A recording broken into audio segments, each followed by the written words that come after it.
Hello, I am Griselle Marino. Welcome to Community Advocacy, a web and radio show featuring the many faces of Miami-Dade County's Office of Community Advocacy. We're a division of the Board of Miami-Dade County Commissioners, overseeing 8 advisory boards and the county's Goodwill Ambassador program. One of those boards is the Asian American Advisory Board, which represents 50 countries. Today, the board's program director, Joshua Ho, is here with us to talk about the board and how the Asian community is preparing for Census 2020. Thank you so much for joining us. Thank you. Muchas gracias for Griselle and La Meca Radio for inviting me today. And yes, let me tell you, we represent 50 countries in our county. For example, I am Korean American, and within our board, we have many countries that represent the continent of Asia. We have so much diversity. At the same time, we're trying to bring inclusion to our county to make sure that we're represented and our voices are heard throughout our county. Why was an Asian American board created? What was the importance of that? In the early 19th, some Asian community leaders recognized they required a voice in government, because at the time the status of Asian Americans had been ignored for a long time. We've been here since the 1800s, but some of our voices were never heard. So we want to be the liaison between the resident to the local government. Asian Americans were underrepresented, not only in government, but also in other public and private institutions. The Board of County Commissioners desired to recognize the contributions of Americans to the cultural, political, social, and economic life of Miami-Dade County. So we are very thankful for Miami-Dade County and the Board of County Commissioners for seeing the vision from 1997, because there aren't that many such as our boards within our country. So we're just thankful that we have a board, once again, to be the liaison between our residents of Miami-Dade County to our local government. We'll let them know. We'll send them the link to the show and we'll let them know. Definitely. Once again, this is a great avenue for us to get our word out and our vision and the mission of our board. And tell me, your board, how many members does it have and how are they appointed? So we have 13 commissioners, and each commissioner gets to appoint 2 members to our board. So we can have up to 26 board members. As of right now, we have 22 representing 13 commissioners. So each is selected, appointed by the commissioners, one for the initial of 1 year, the second one initial of 3 years, but afterwards 3 years after. However, if the commissioner is not available or he steps down or termed out, the board member is also termed out. And what are the current objectives of your board? So we like to highlight 3 areas within our ordinance that while we were created. And when we see it, it becomes into 3 areas. One is civic engagement / education. Second is cultural advancement. And third is economic development or empowerment. So what we want to do is we want to make sure that even though our numbers are small, that we show forth by being engaged civically, the economy making a positive impact for our community and our county, and also to share and to appreciate our cultural differences, but be inclusive. So we don't want people to say, hey, they're probably in the same area. No, we're going to show you our beauty of our difference, but simply invite you to enjoy and have a taste and feel what we feel as an Asian American or American who happens to be Asians. And I understand that there's also a partnership with Miami-Dade College and FIU. I actually went to both of them. So Miami-Dade College, we have a beautiful program called Islam 101. Through the gift of Mohsin and Faisal Jaffer's Foundation, it was an opportunity for students, staff, and the community to create a learning space. It was to create a learning space to have an opportunity for cultural understanding and open dialogue about how people of Islam faith may be different, yet are like in many areas as Americans. Is that the Islam 101? Yes, Islam 101. Through Miami-Dade College. Miami-Dade College. So and then FIU has like a different... FIU is beautiful. We have another through It is called the Mohsin and Faisal Jaffer Center for Muslim World Studies under Stephen J. Green School of International and Public Affairs. It's a study of the challenges facing the Muslim world, the promotion of healthy dialogue among the world's faith and Islam sects, and the production of objective research and analysis to inform national policy that affects everybody here. Also, we want to recognize that having diversity within our religion at the same time makes us stronger. Sometimes we look at it, it's not my faith. No, we have to be open to the idea of sharing. Everyone's faith makes us all stronger. And you, with 50 countries, you must have a lot of religions in your board. Yes, we do. So in addition to Muslim faith, we have the Hindu faith, we have the Buddhism as well, we have Christians, we also have Catholics, we have all faith. So but at the same time, we want to share the beauty of the strength that's within us, the inner self that makes us stronger as an American because of our faith. And you also partner with community-based nonprofit Asian organizations. Tell me about those. We have a beautiful organizational relationship, partnership, first of all, with Florida Asian Services, where they provide full community service institution, helping the elderly and also our Asian community. They also help with the voter registration, citizen drive. Right now we're big on census, and we'll talk more about that later on. Also we have a free clinic in Miami Gardens. UHI Community Care Clinic. They provide free preventive health care to uninsured and poor in our community, regardless of race, sex, or faith. Here's a criteria. No insurance, you guys are welcome. We don't check for your background, your ID. As when you come in and you feel sick, we're going to find support for you to make sure you're better. Also, we have a Noor Center providing a safe house for women and children in distress, the victim of domestic violence and human trafficking. It's an area that we are concerned, and we're doing something about it to make sure that there is a place, a safe space for anybody that is harmed through, once again, these horrendous acts. And this is not just Asians, this is everybody. And then the medical care is also for everyone in the community. Open for everybody. Okay. Also, if you call 311, we also listed that there as well.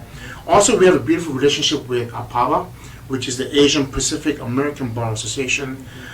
They're dedicated to ensuring that the Asian Pacific American community is effectively represented in South Florida through law, to make sure that we have representation. You can go and ask questions. First of all, most attorneys, the initial conversation is first of all, it's private, but at the same time it's free. So first consultation mostly is free. Ask some questions to make sure you have the right answers. I'm sure, talking about legal things, I'm sure that many Asians have experienced discrimination, especially Muslims, when 9/11 took place, and then there was a lot of, just because a person was of Muslim descent, they thought. So what's happening right now, we are trying to be proactive than reactive. After 9/11, we became more reactive. So right now we're partnering with Cosmos, which is Coalition of South Florida Muslim Organizations. We keep to make sure that we are briefed of what's happening. If there's anything that are of concern, we work together to make sure that we're there. So what we do is we also have events and activities where people can come in and join us. For example, month of May, when they have, when they fast for 30 days, we have iftar, which is after the sunset. We could share bread with them to make sure how their faith is beautifully shared among all community. And I understand that during Ramadan, they open the doors of their mosques to everybody who's non-Muslim, so like that they could learn more about their religion. So Ramadan, once again, that's where the 30 days where they fast, depending on which month. Next year will be April 5th to May 5th. But at the end, May 5th to June 5th, sorry.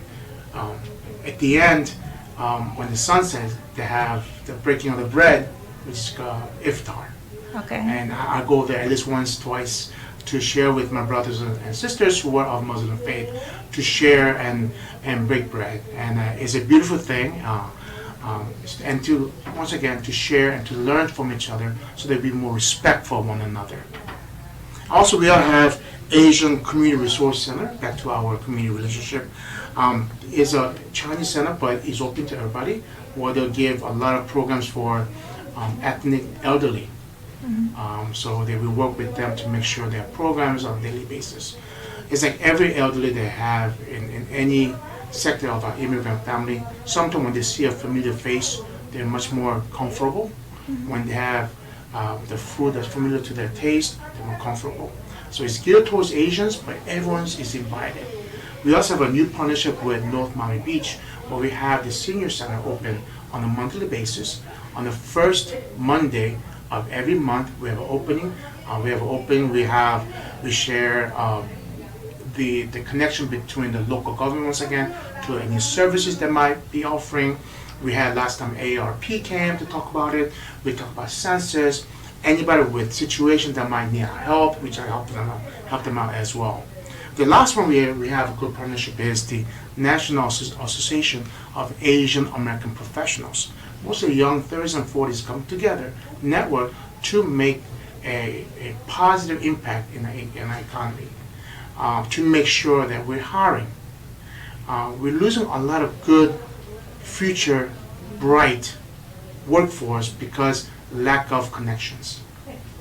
But hopefully by doing this together, by networking, we can create that a foundation where the future students that graduate from FIU, Miami-Dade College, Florida Memorial College, anyone here, they can stay and get a job, a good paying job, and to buy home or rent and get to work and back home, so that could stay.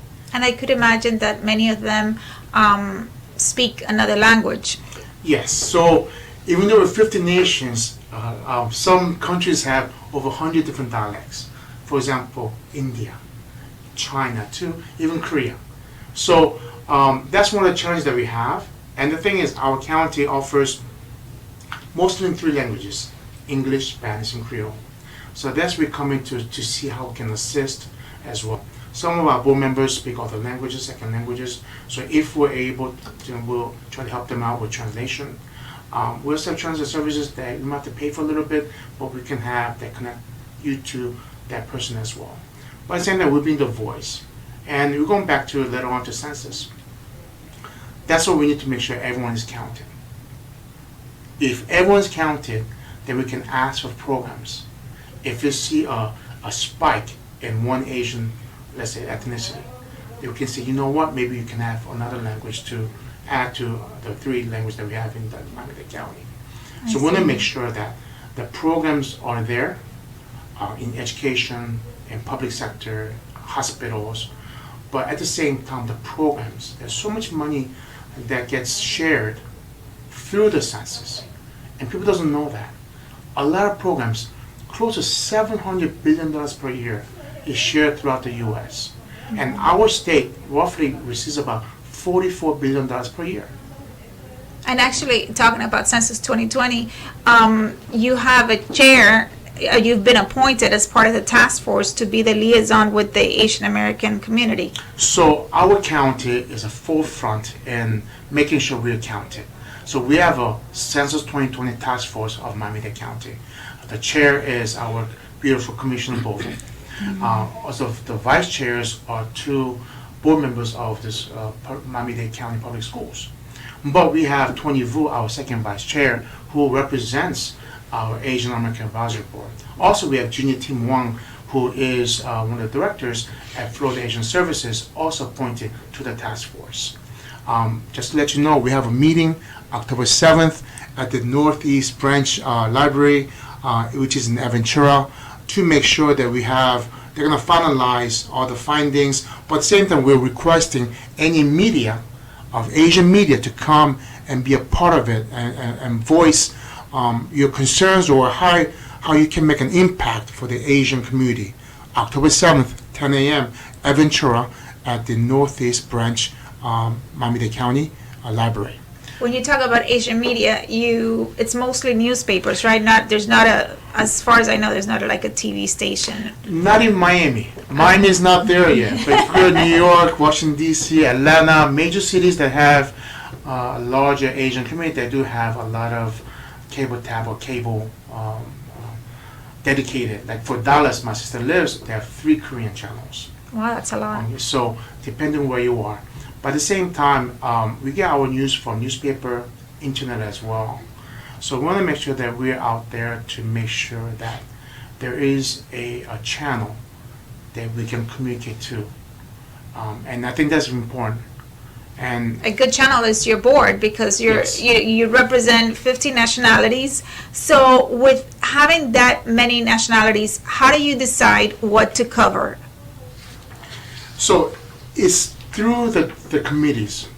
That's where the idea is from. So we have created those 3 areas: civic engagement, education committee, culture investment committees, and also the economic empowerment or economic development committee. And from there we decide what's important. Now, at the same time, since we have represented by 11 different nations right now on our board, they will bring their communities, either something they're celebrating or any issues to the board. Also, we invite our community members as well. In addition to organizations, we have a close relationship with the colleges too. For example, at FIU, we have Asian Student Union. At UM, we have the Council of International Student Organizations. In Miami-Dade College, we have with the language program, with the Chinese language, with Dr. Yu, also with Dr. Adrian Thompson. They both are board members at different campuses. So we try to work with who we have on our board to make sure that our concerns or the concerns of the community is heard.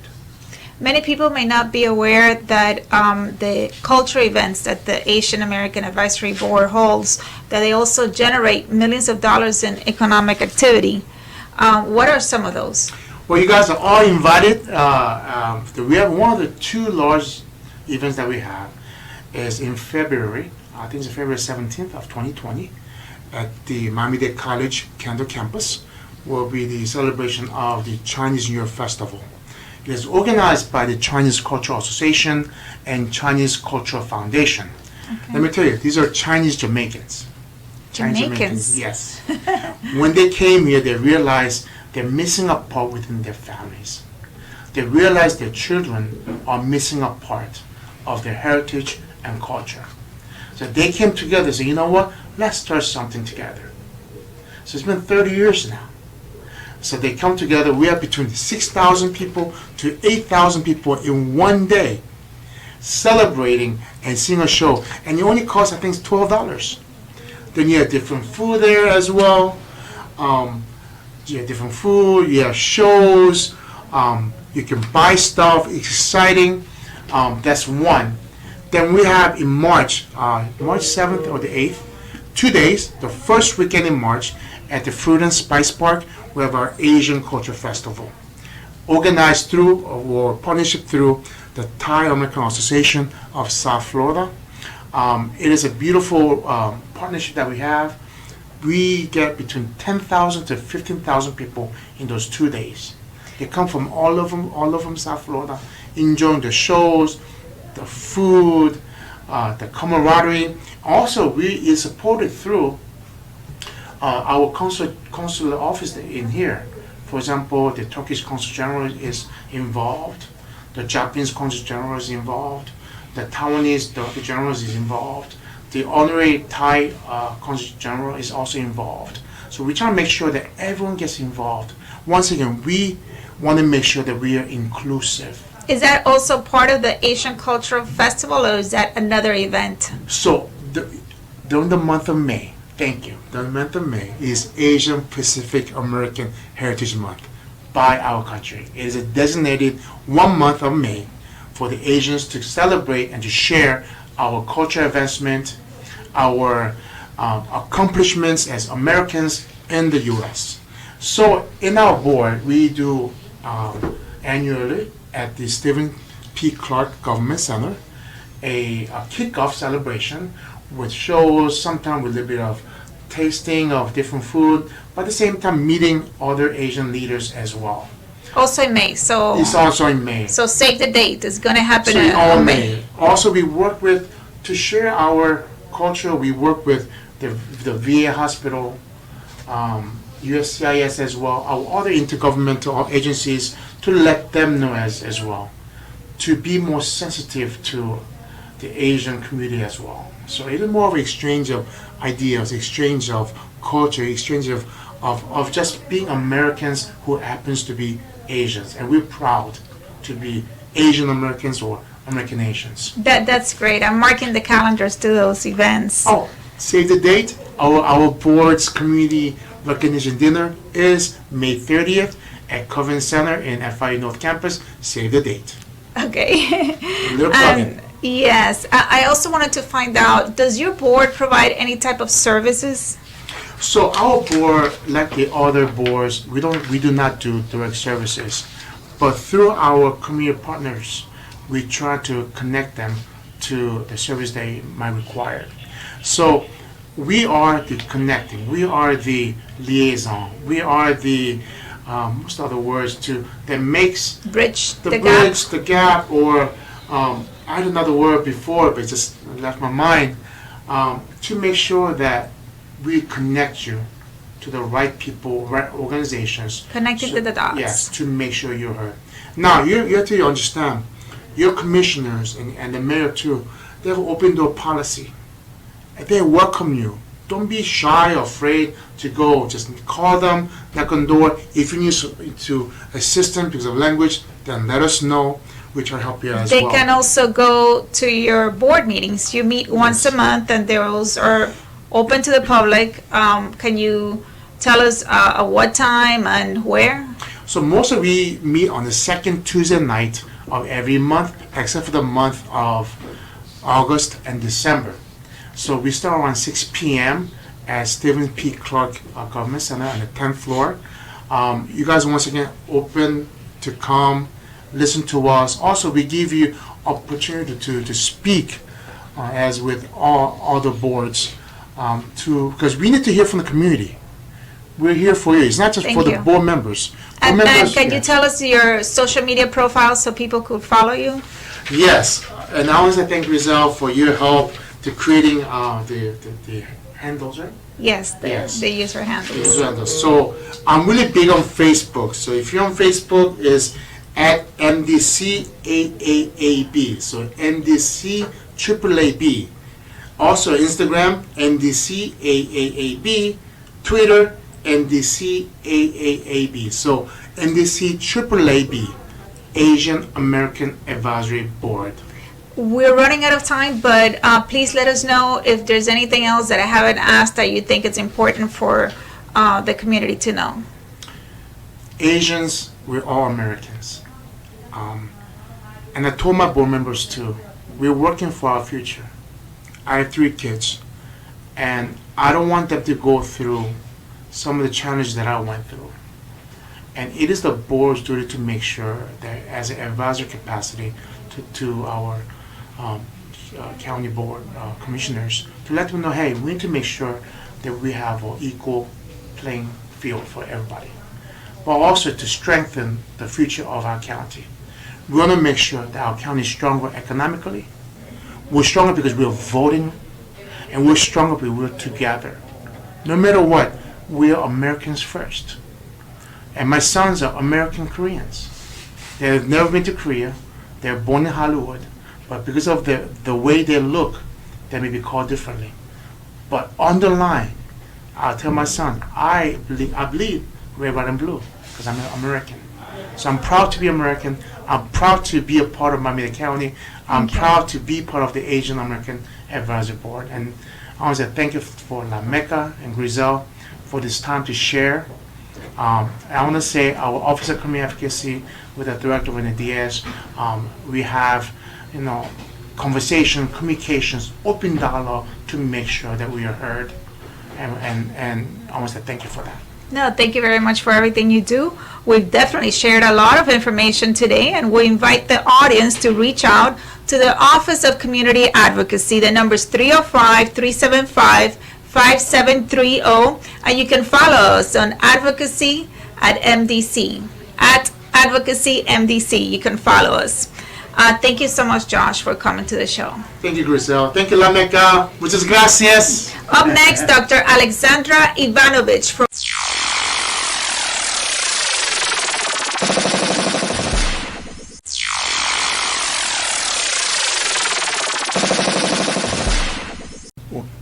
Hello and welcome back to our Community Advocacy Show. I am Griselle Marino from Miami-Dade County's Office of Community Advocacy. And here with me is Dr. Alexandra Ivanovich from Equality Lab to give us a deeper understanding of virtual reality as it relates to senior citizens' well-being. Thank you for joining us. Thank you, Griselle, for inviting me to La Meca Radio. I'm really happy to be here. Thank you. Thank you. I know that you're working on a project called VR Genie. Could you talk to us about that? Of course. So VR Genie is a nonprofit initiative that uses virtual reality in order to fulfill senior citizens' wishes.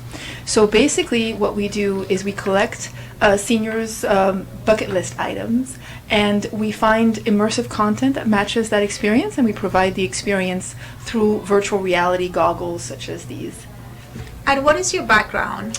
So I have an academic background in my native France. I started my career as an educator, as a researcher at the Université Paris-Sorbonne, where I started research in digital humanities, and most specifically in the field of how virtual reality can help us develop empathy. Is that how you got involved with virtual reality? Yes, absolutely. Actually, I got involved in virtual reality in 2015.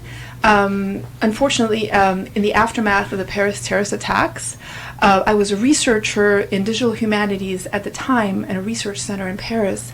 And obviously this was a very defining moment for us. And so we were looking at different ways in which existing science and technology could help us rebuild a sense of community after trauma.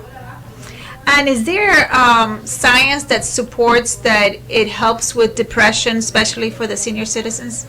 Absolutely. So the interesting thing about VR Genie is that it is an evidence-based social program that is actually harnessing the latest studies in cyber psychology that show that exposure to virtual reality can actually help patients reduce negative symptoms of depression. And it actually stems from a very interesting research that's been conducted at UCLA by psychiatric researcher Michelle Krasky. She and her team actually studied how virtual reality could help patients with symptoms of depression. And how are they exposed to virtual reality? Do they use the goggles? Yes, totally. So what we do is that when we go to a senior center, to an assisted living facility, to an adult daycare center, we bring everything with us. This is really a turnkey solution, so providers don't need to worry about handling the goggles. So we bring the hardware, the software, and we also occasionally, when there is need to be, we also train staff to be able to operate the goggles on their own, and they're always very curious about how to use the VR headsets. But so basically, when we started the initiative about 10 months ago, we started using the Oculus Rift, which is a high-end VR system that relies on a gaming computer and is really giving seniors an optimal sense of immersion, but is not so portable and not so affordable. So we very rapidly transitioned to using the Oculus Go that we see right now, and that is a standalone portable VR headset that doesn't need to be tethered to any kind of computer. It's very easy to use, and it's very, senior friendly. And what type of video do they see? So yes, I think that it's an important distinction that we need to make when we're talking about virtual reality in general. People talk about two very different kinds of experiences that have as a common denominator the fact that they provide a strong sense of immersion to the user, but there are very different types of content. One type is 3D animated, computer-generated worlds where every single component of the world has been 3D modeled and is artificially generated by computer imagery. And that's actually what purists like to call virtual reality itself. And the type of content that we are using with seniors is actually 360 immersive films, which are captured by a 360 camera, but the content is not computer generated. It is, as we like to call it, organic, in the sense that it is the real world. We're not transporting seniors to another world. We're really reconnecting seniors to the real world around them, and we're allowing them, for instance, to take off elements of their bucket list. You know, for instance, if they always wanted to see Europe but never got the chance to cross the Atlantic, we get them to Paris. We get them on that gondola to do like the gondola ride in Venice. If they, for instance, always wanted to go on a pilgrimage in order to nurture such an important part of their lives, which is sometimes their faith, but they never got the chance to get to Jerusalem, then we can actually take them there, and they have the experience of being teleported, you know, at the Temple of Solomon, and actually just being there, which is a very emotional and also spiritual moment for them. One of the wishes that they also formulate is to go back to their motherland. So we have quite a bit of experience now, just collecting wishes and understanding what it is that seniors most deeply desire. You mentioned going to senior centers. What is like the most unexpected type of feedback or reaction that you've received by going to the senior centers? Yes, absolutely. Well, and that is a great opportunity for me to add that VR Genie is an initiative that was created by a nonprofit that I founded, which is called Equality Lab, and we're very lucky to be supported by the Office of Community Advocacy. Thank you so much, guys, for all of the great support that you've been giving us over the months. You're welcome. Yes, it's been really a game changer, so thank you so much. And with the Office of Community Advocacy, we've been going to very different senior centers, very, very culturally different senior centers, just to make sure before we look at the sort of countywide implementation, that this program is capable of adapting itself to specific cultural parameters. So we went to, obviously, Hispanic senior centers, we went to African American senior centers, we went to also Asian American senior centers. And that is where we got the most unexpected reaction. It was a beautiful moment when we went to this Asian American senior center in North Miami Beach, and one of the wishes that was expressed by a senior citizen was to actually go into outer space. Because, as we said, VR can teleport them wherever they wish in the world. And it's 360. It's all around. It's 360. So basically, wherever you look, and sometimes we need to guide, users and seniors in general, to look all around, to look to the left, to look to the right, to look up, to look down, because we're so used to being presented with a 2D frame.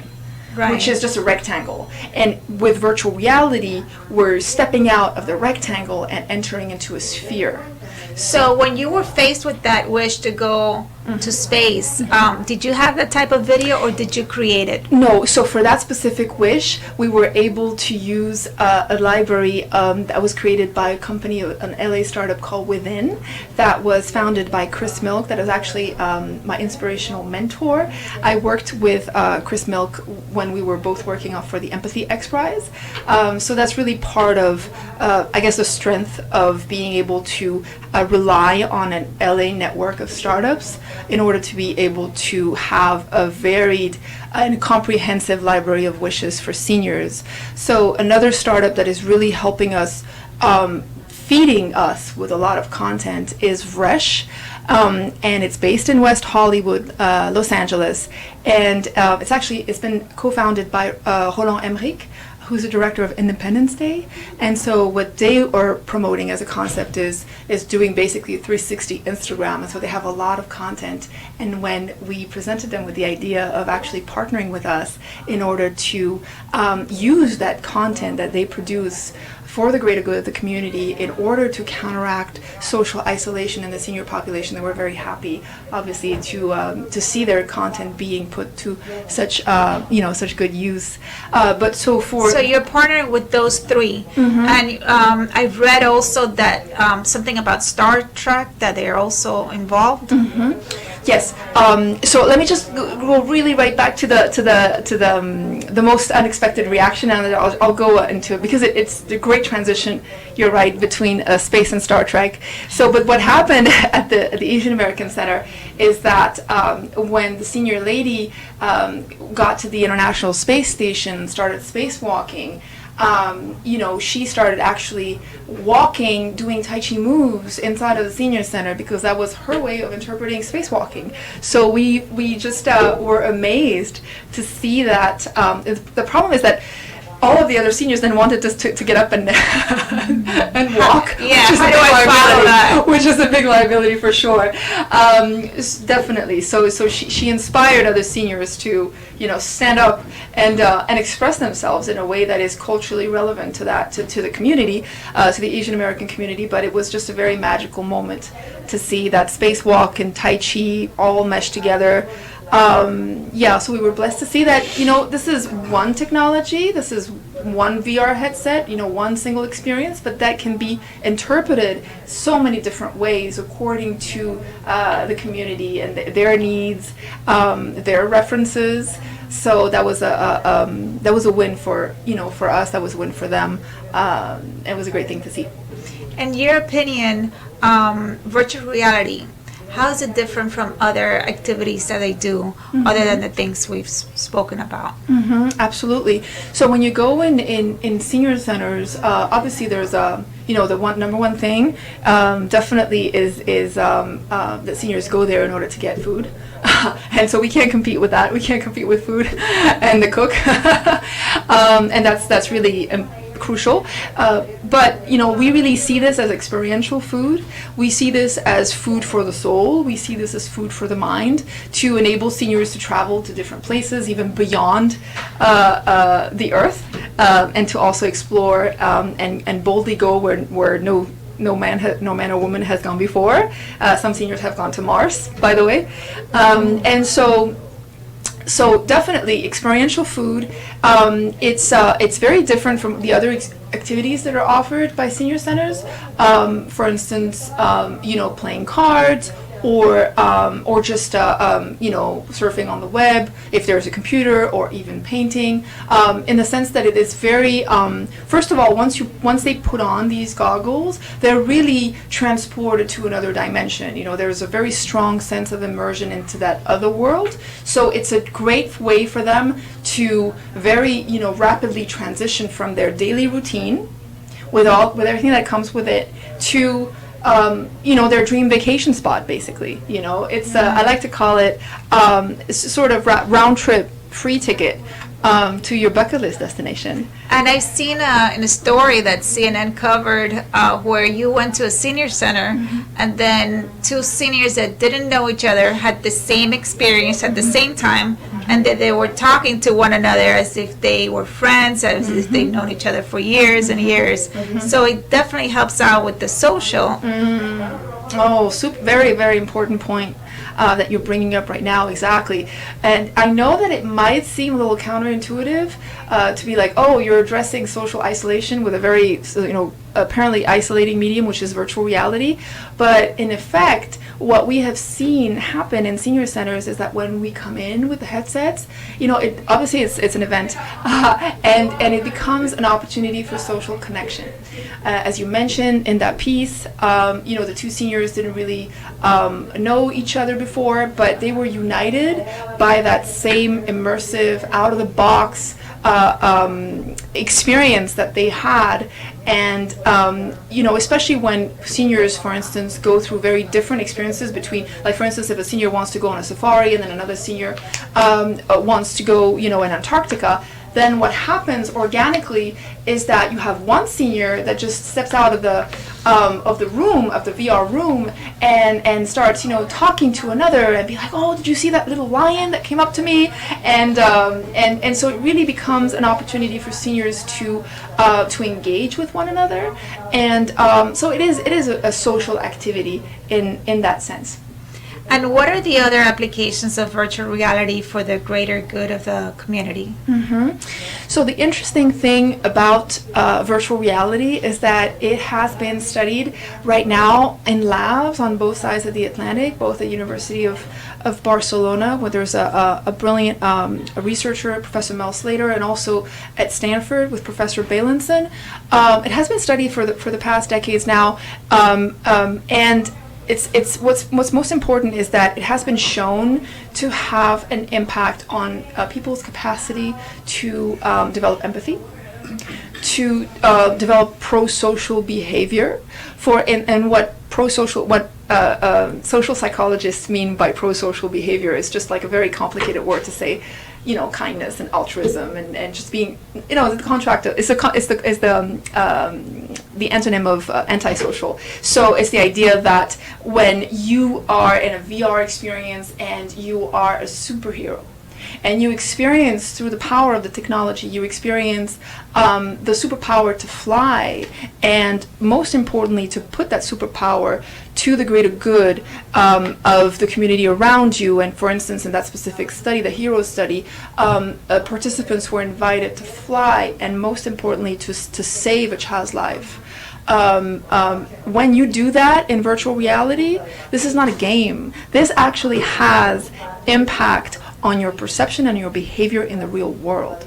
So it's very important to understand. Yeah. I would think that something like that will be beneficial for those that are in training to become firefighters or police officers, as it will instill on them before they really have the actual experience. Yes, oh, absolutely.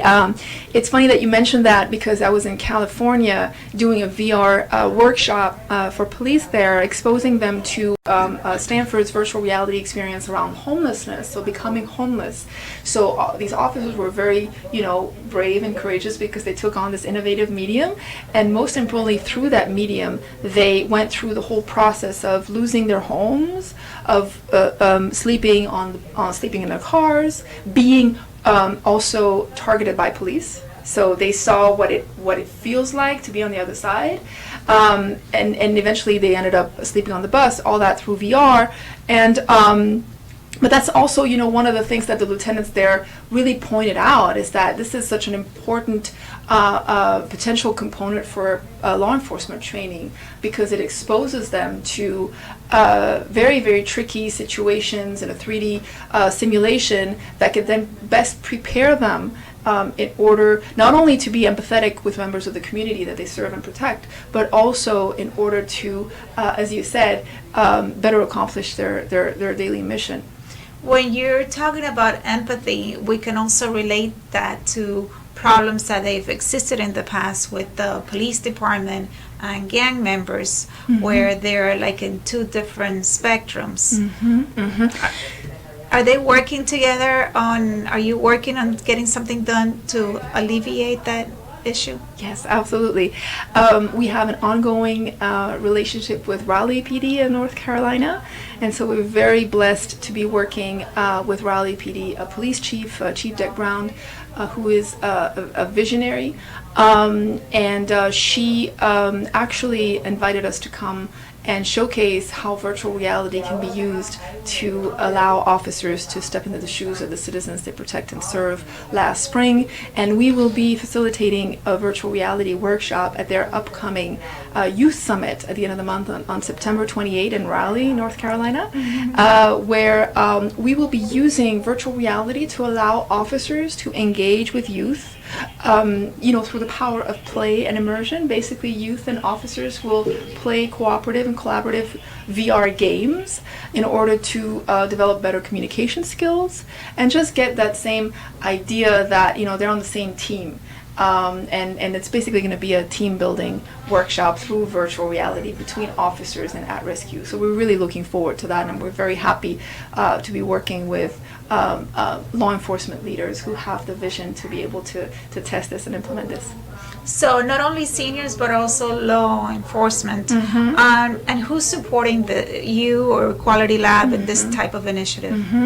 Thank you for asking that question. Yes, absolutely. So we originally were founded thanks to a Catalyst grant that was given to us by the Roddenberry Foundation.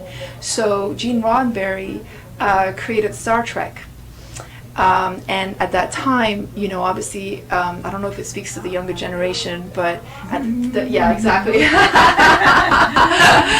But at that time, it was pretty revolutionary, because you would think that you were in the heart of the Cold War and you had a Russian guy on the ship, and that Russian guy was not an enemy; he was actually an ally, and you had a very diverse crew that managed to overcome their differences and actually make a strength out of it. And so Star Trek conveys such a strong vision for radical inclusion and a form of diversity that we're really hoping will materialize anywhere, you know, before the 23rd century.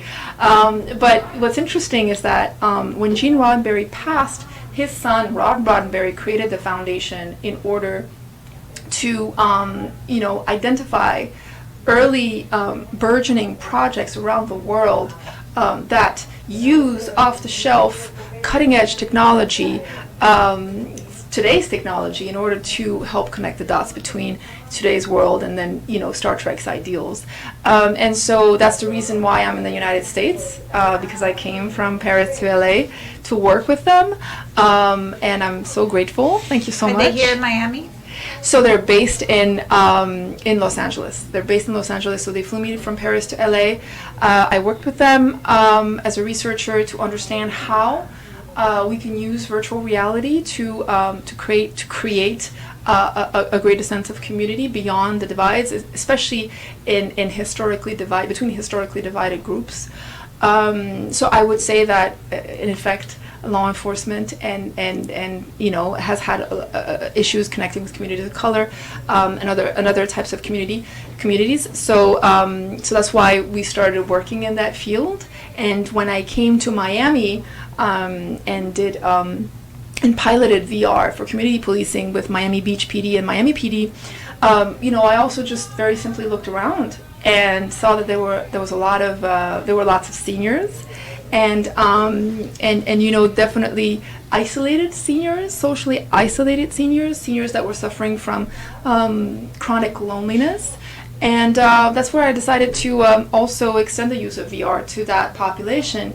Not a lot of people think intuitively of, oh yeah, of course, VR and seniors, but you know, very paradoxically, I think that seniors have proven to be innovation friendly and have proven to be early adopters of using Facebook. And exactly, you know, and so you know, we should never underestimate seniors on that point. I think that, especially with a technology like VR, which is very intuitive, you know, it's experiential at its core.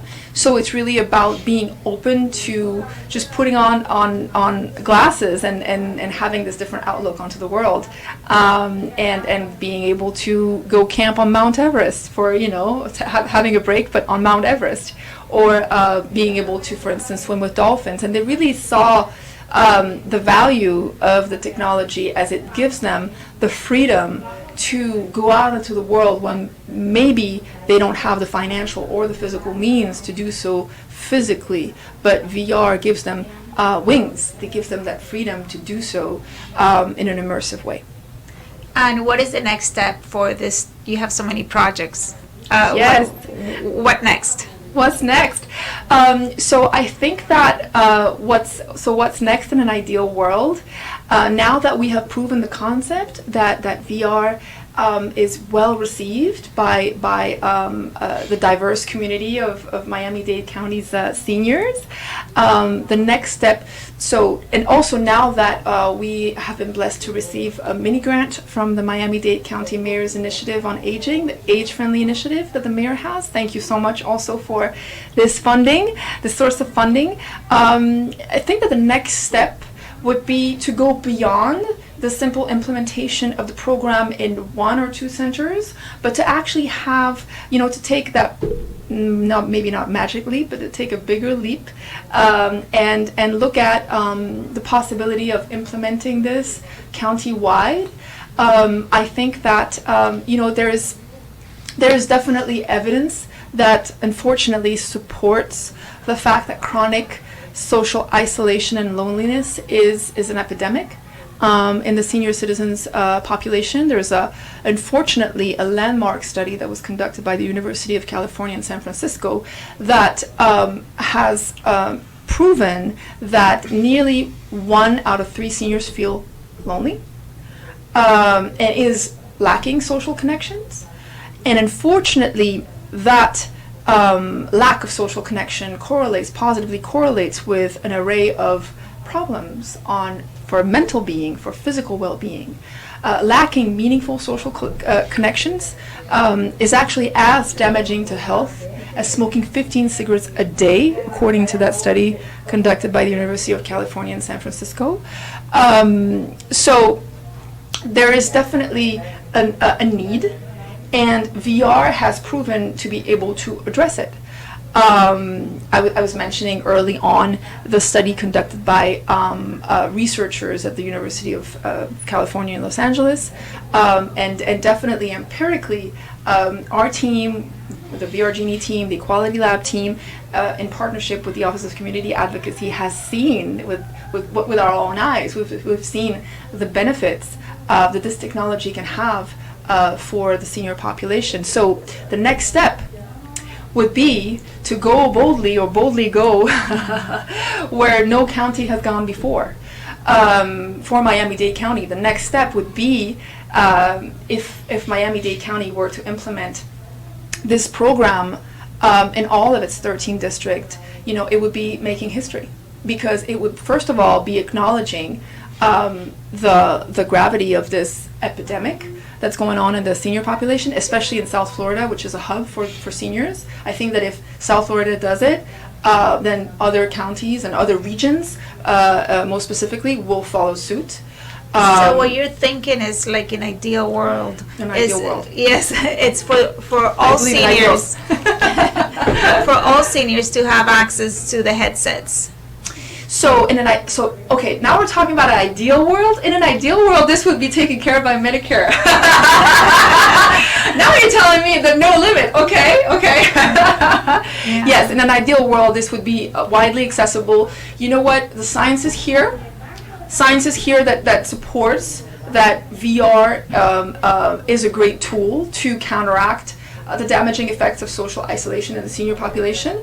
So now, and the technology is here too, because now that we have a headset like the Oculus Go, which is very affordable, and portable, that just allows us to deliver scalable social impact. So now all we need is just that, that willingness to do it. So let's say if a lobbyist for Medicare is watching, I know, right? And they want to advocate for Medicare to cover them, or if a legislator is watching and they want to help out, how do they contact you, or just anybody from the community if they want to have the experience? Of course. What do you have, a website, a phone number? What's the best way to contact you? Am I supposed to say my phone number on air? I'm just kidding. Email? No, of course. I'm just joking. So the website of Equality Lab is www.equality-lab.org. And my email, the email to contact me is alexandra@equality-lab.org. And I would be really happy to talk to anybody who is willing to look at the technology, to look at the program, and now that we have enough data, that we have collected enough data to support, this claim, I think that the next, possibly next step would be to go to Tallahassee and actually lobby for that. Actually, it's one of the questions that seniors most often ask is, can I get this with my insurance? But you know what? There is a business case to be made for the use of virtual reality as a preventative tool for government in order to be able to possibly slow down the effects of age-related diseases that actually translate into government spending. So investing now in a preventative tool that will keep seniors healthier longer is actually a winning strategy for government as well. Excellent. Thank you so much for being here and for visiting La Meca Radio and joining us today. Thank you so much, Griselle. Thank you to the Office of Community Advocacy once more, and thank you to La Meca Radio for having me. Thank you. Well, I hope our audience enjoyed our conversation. Now it's time to wrap up the show, but join us on Thursday, October 3rd at 9 a.m. for another community advocacy show. Thank you very much for watching. I am Griselle Marino.